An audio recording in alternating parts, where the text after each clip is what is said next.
যে অমৃত গ্রহণ করে জীবকে আর কখনো জন্ম মৃত্যুর চক্রাকারে ঘুরতে হয় না। দুর্ভাগ্য হলেও সত্য। কি সত্য জানেন? সত্য এটি যে আমরা অনেকেই লাল শালু কিংবা রুমাল দিয়ে গীতাকে ঠাকুর করে বেঁধে রাখি, প্রত্যেক দিন চন্দন চর্চিত করে তুলসী পত্র দেই, কিন্তু ভেতরে কি আছে আমরা অনেকেই খুলে দেখি না। এখন তো একটু প্রচারের কারণে মানুষের মাঝে একটু অনুভব হচ্ছে, গীতা পাঠে ভাগবত পাঠে লুক হচ্ছে।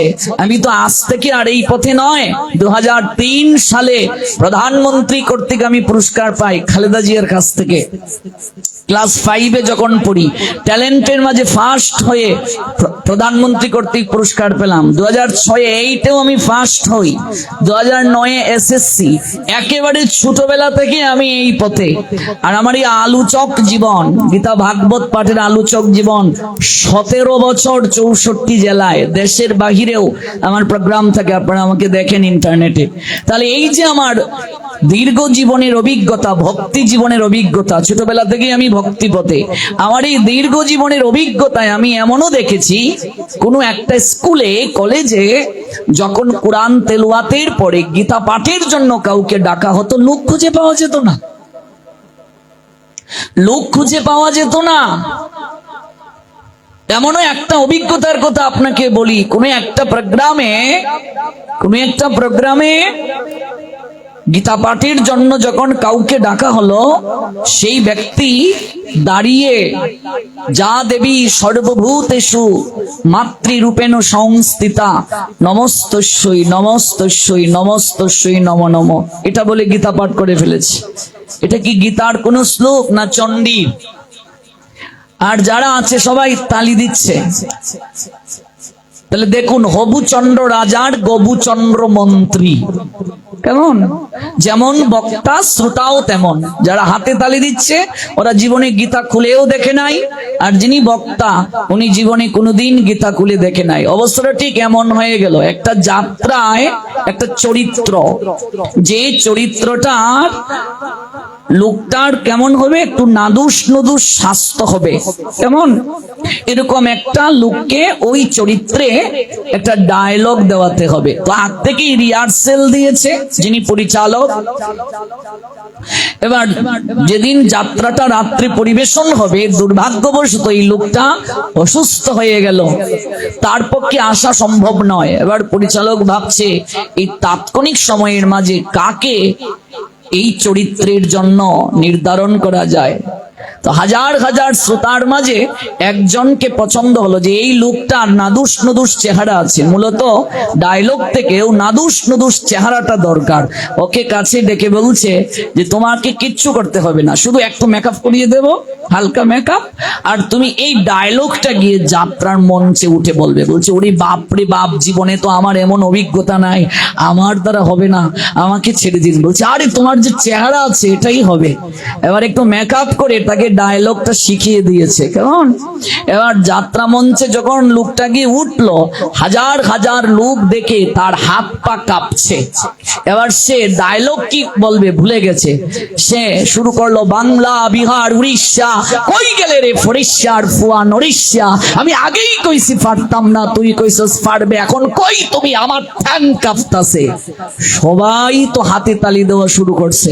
মানে বাংলা বিহার উড়িষ্যা, কই গেলে রে ফরিষ্যার ফুয়া নরিষ্যা। আমরা সিলেটিরা ছেলেকে কই ফুয়া আর মেয়েকে কই ফুরি। যে লোক তাকে ডেকে নিয়েছে, এই পরিচালকের নাম হলো নরেশ, বুঝতে পেরেছো?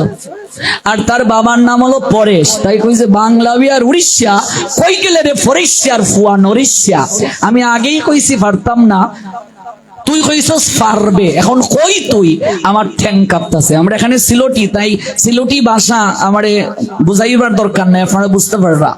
এখন সকলেই ক্ল্যাপ শুরু করছে।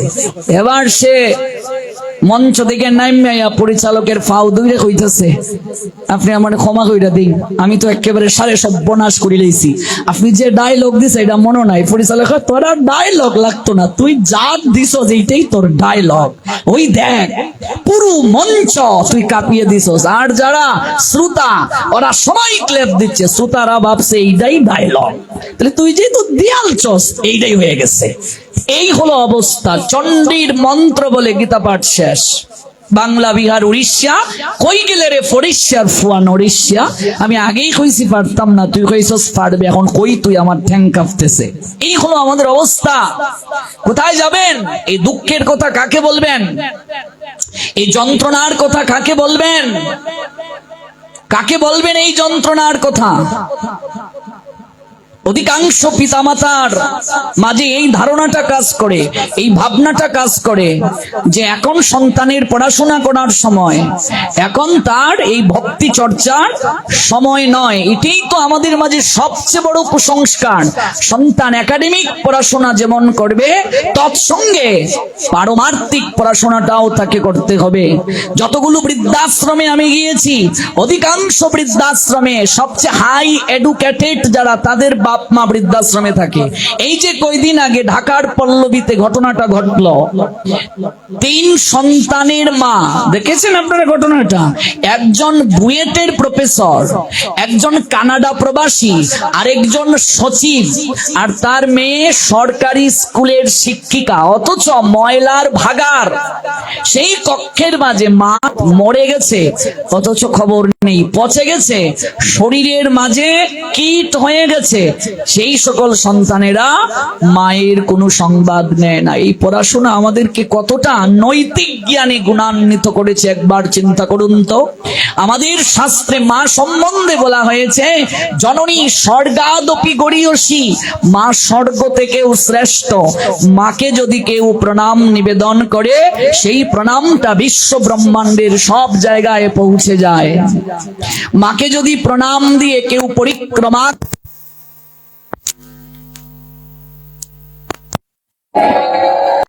বিশ্ব ব্রহ্মাণ্ডটা পরিক্রমা যায়। দেবী পার্বতী গণেশ আর কার্তিককে ডেকে বলেছিলেন, বিশ্ব ব্রহ্মাণ্ড পরিক্রমা করে যে প্রথমে আসবে, এই রত্নমালাটা আমি তার গলায় পরিয়ে দেব।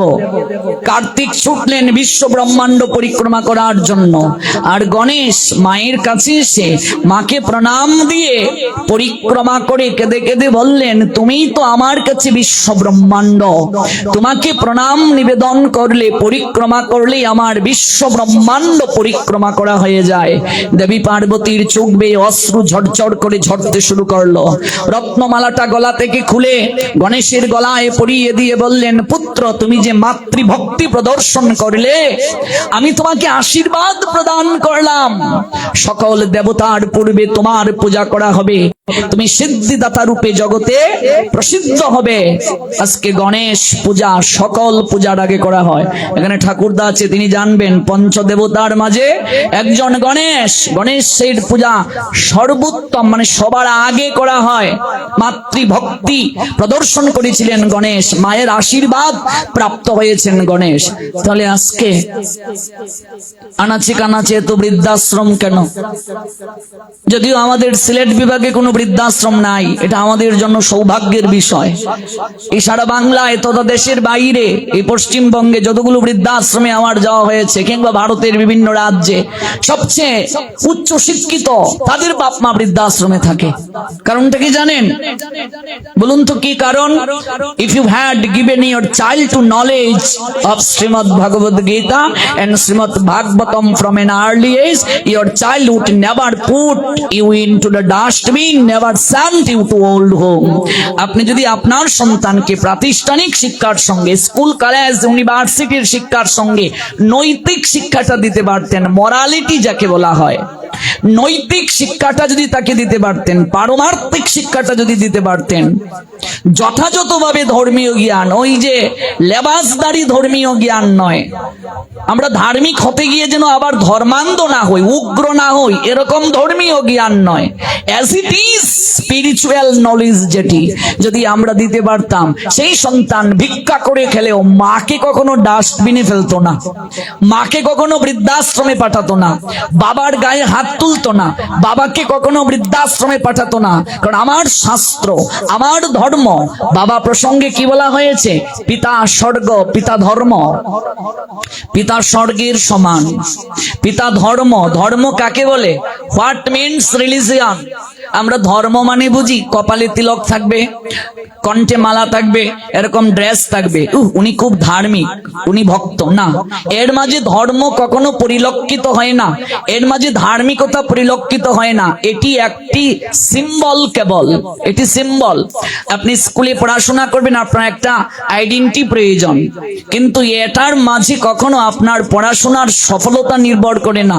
আপনি ড্রেস পরে এলেন আর গেলেন আর বারবার ফেল করলেন, লাভ হবে? এটা কেবল একটা আইডেন্টিটি, আর কোনো কিছু নয়। ধর্ম কাকে বলে? এই ফ্যানের ধর্ম ঘুরে ঘুরে বাতাস দেয়া। ফ্যান যদি ঘুরতে না পারে, বাতাস দিতে না পারে, ফ্যানের কোনো মূল্য আছে? আগুনের ধর্ম পুরানো, আগুন যদি পুরাতে না পারে, পুরাতে যদি আগুন ব্যর্থ হয়, আগুনের কোনো মূল্য আছে গো? মূল্য আছে? নেই।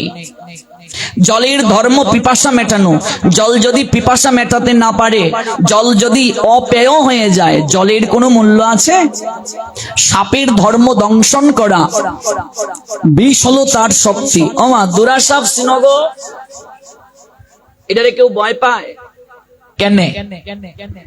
কামড়াইলে ওইটার বিষ নাই, কিন্তু জাতি সাপের বাচ্চা দেখলে দৌড়ে পালিয়ে যায়।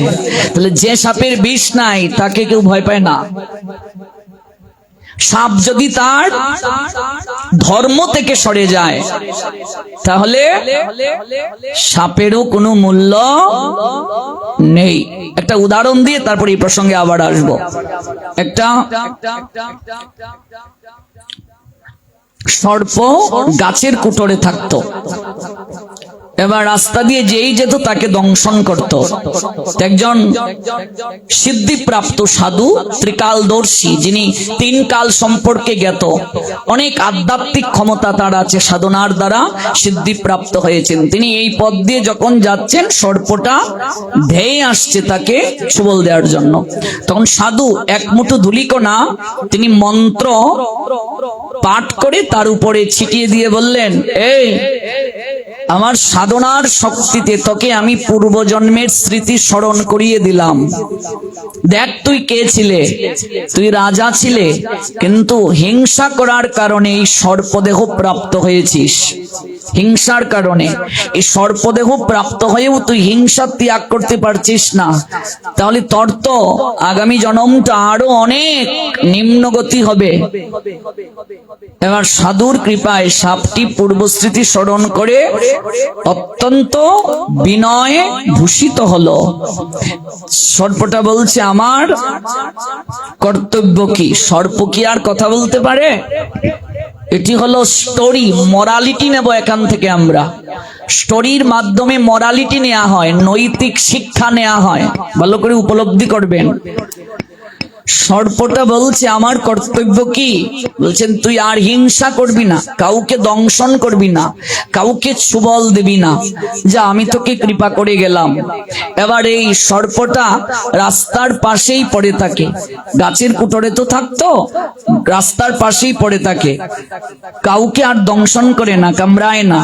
ধীরে ধীরে মানুষের সাহস হলো, রাস্তার পাশ দিয়ে যাচ্ছে, কিন্তু যেহেতু কামড়ায় না, এবার সবাই এই রাস্তা চলাচলের জন্য উপযোগী, এটা একে অপরকে জানিয়ে দিল।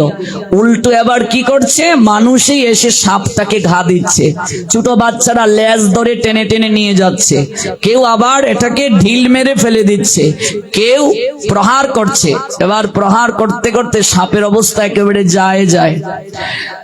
কয়েকদিন পর সাধু আবার ওই পথ দিয়ে ফিরছেন, ভাবলেন আমি যে এই সর্পটাকে উপদেশ দিয়ে গেলাম, দেখি সে কোথায় আছে। গিয়ে দেখে এক রাস্তার এক পাশে একেবারে প্রাণ যায় অবস্থা শুয়ে আছে। বলে, কিরে, তোর এই অবস্থা কি করে হলো? সাপটি বলছে, আপনার কথা মানতে গিয়ে আমার এই অবস্থা হয়েছে। আমি তো আগেই ভালো ছিলাম, আপনি আমাকে এই জ্ঞান উপদেশ দিলেন, দেওয়ার কারণে আজকে আমার এই অবস্থা হয়েছে। আমি এবার কাউকে দংশন করি না, কাউকে কামড়াইও না, এবার উল্টো মানুষ আমাকে আমাকে আঘাত করছে। বাচ্চারা টেনে হিসেবে নিয়ে যাচ্ছে, লেজ ধরে ঢিল মেরে ফেলে দিচ্ছে, আমার প্রাণ যায় যায় অবস্থা। সাধু বলেন, ওরে বুকা, অর্ধ জ্ঞান গ্রহণ করলে এমনই হয়। আমি তোকে যে জ্ঞান দিয়ে গিয়েছি সেই জ্ঞান তো পূর্ণাঙ্গ হয়নি। বিবেকের সঙ্গে কার্যকারী করে যে জ্ঞান কখনো প্রয়োগ হয় না সেটি অর্ধ জ্ঞানী বলে। ওরে আমি তোকে হিংসা ছাড়তে বলেছি, তাই বলে তুই ফুসফুস করে আত্মরক্ষা করবি না, তুই তোর ধর্ম ছেড়ে দেবে সেটা তো আমি বলিনি। তোর ধর্ম কি?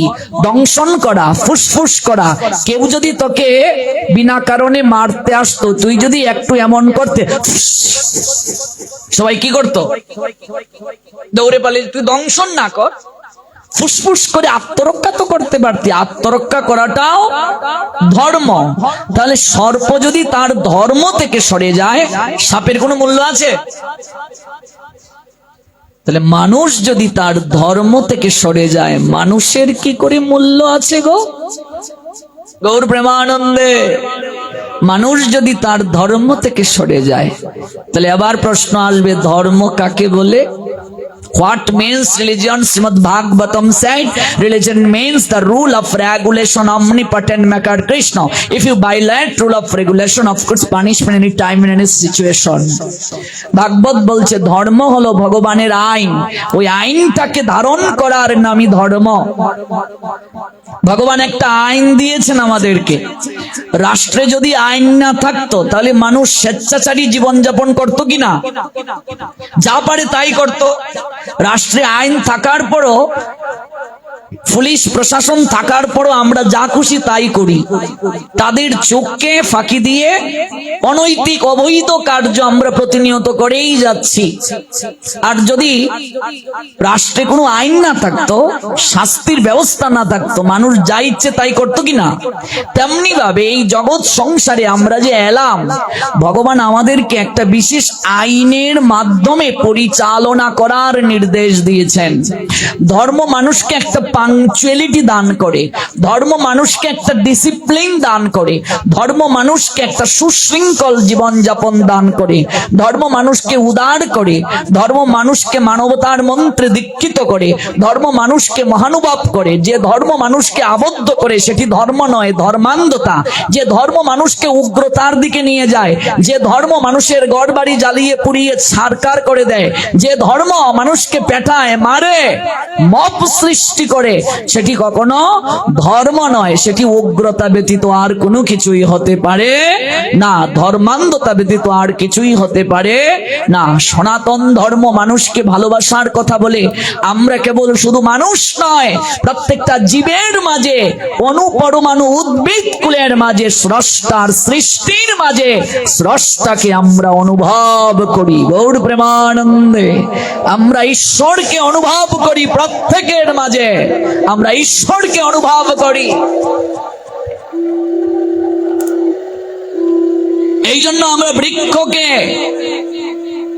স্রষ্টার অস্তিত্ব জ্ঞান করে পুজো করি। সবকিছুতে আমরা স্রষ্টার অস্তিত্ব খুঁজে পাই। এটাই সনাতন ধর্মের শ্রেষ্ঠত্ব। কারণ সনাতন থেকেই তো সকল মত পথের সৃষ্টি। সনাতন থেকে শ্রেষ্ঠ আর কিছু নাই। A conquered out of oil, there is no truth superior to me. Everything rests upon me as pallad strung on thread. And also said Almighty Creator Krishna, Srimad Bhagavad Gita 10 chapter Vibhuti Yuga 8 verse. Oh my dear mate, please listen attentive what I say. I am the source of all spiritual and material worlds. Everything emanates from me, the intelligent person, the meritorious person, the wise person who perfectly know the end is in my devotional service and worship me with all their hearts. আমরা বিশ্বাস করি সনাতন থেকে সকল কিছুর সৃষ্টি হয়েছে, সনাতন থেকে সকল মত পথের সৃষ্টি হয়েছে। সনাতনীরা বিশ্বাস করে বলে ওরা গাছকে পূজা করে, ওরা পাথরকে পুজো করে, ঠিক কিনা? আমরা প্রত্যেকের মাঝে ঈশ্বরের অস্তিত্বকে খুঁজে পাই। সকল কিছুতেই যদি ঈশ্বরের অস্তিত্ব থাকে, তাহলে আপনি হিংসা করবেন কি করে? প্রত্যেকের মাঝে আমরা ঈশ্বরের অস্তিত্বকে খুঁজে পাই, অনুভব করি আমরা। এটাই সনাতনের শ্রেষ্ঠত্ব, এটাই সনাতনের সৌন্দর্য। এই সৌন্দর্য আপনি আর কোন মত পথে খুঁজে পাবেন না, একমাত্র সনাতন ছাড়া। এই জন্য ঈশ্বর পরম কৃষ্ণ সচ্চিদানন্দ বিগ্রহ অনাদির আদি গোবিন্দ সর্বকারণ কারণম।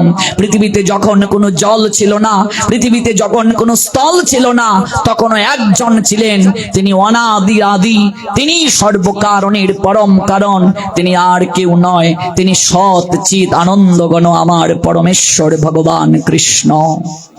গাছের গোড়ায় জল দিলে যেমন ডালপালা শাখা প্রশাখা আপনা থেকেই পরিপুষ্ট হয়ে যায়,